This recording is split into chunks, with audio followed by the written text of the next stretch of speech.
আজ আমরা দেখব কনজিকিউটিভ নাম্বারের অ্যাভারেজ করা। প্রথম সূত্র হচ্ছে n নাম্বার কনজিকিউটিভ নাম্বার থাকলে তার অ্যাভারেজ কীভাবে বের করবো। তাহলে সেক্ষেত্রে nতম সংখ্যা তার সঙ্গে 1 যোগ করে 2 দিয়ে ভাগ।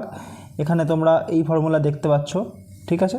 নেক্সট যদি স্কোয়ার ফর্মে থাকে, কি 1 স্কোয়ার 2 স্কোয়ার 3 স্কোয়ার 4 স্কোয়ার, তাহলে আপ টু n নাম্বার পর্যন্ত থাকে, তাহলে তার ক্ষেত্রে ফর্মুলা হবে n+1 ইন্টু 2n+1/6।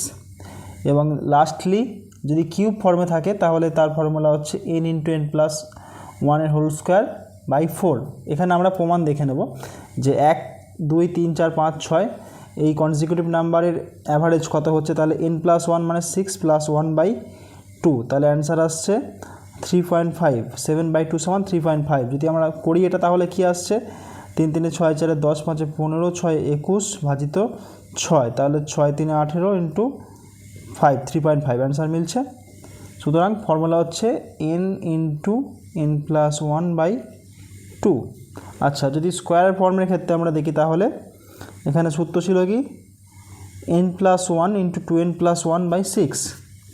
তাহলে n+1 মানে কি 4 + 1 4 2 ইন্টু 4 + 1 ভাজিত 6 সমান হচ্ছে 5 ইন্টু 9 ভাজিত 6,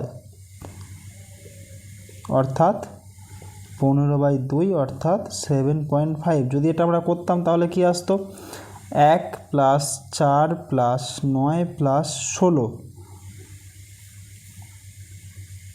তাহলে কি আসছে 30 ভাজিত 4, 4 7 28.5, তাহলে অ্যান্সার কি আসছে 7.5। সুতরাং এর ক্ষেত্রে ফর্মুলা কি, এর ক্ষেত্রে ফর্মুলা হচ্ছে n+1 2n+1 /6।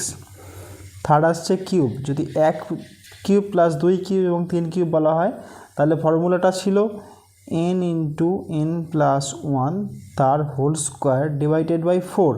যদি প্রমাণ চাই তাহলে প্রমাণ কী পাবো, 1 এর কিউব সমান 1, 2 এর কিউব সমান 8, 3 এর কিউব সমান 27, তাহলে আসছে 27 8 35 1 36, 36 ভাজিত 3, অ্যান্সার আসছে 12। তাহলে আমরা এত যদি সংখ্যাটা বেশি থাকে তাহলে সেক্ষেত্রে অসুবিধা হবে। তো এবার করতে গেলে কি আসছে, n সমান কি 3 + 1 তার হোল স্কোয়ার বাই 4 সমান 4 এর স্কোয়ার হচ্ছে 16 ইন্টু 3/4, 4 4 16 4 3 12। তাহলে অ্যান্সার কি আসছে, কিউবের হলে এটা, স্কোয়ারের হলে এটা, আর নর্মাল ন্যাচারাল নাম্বার হলে এটা। এটা তোমরা মুখস্থ করে নেবে। ওকে।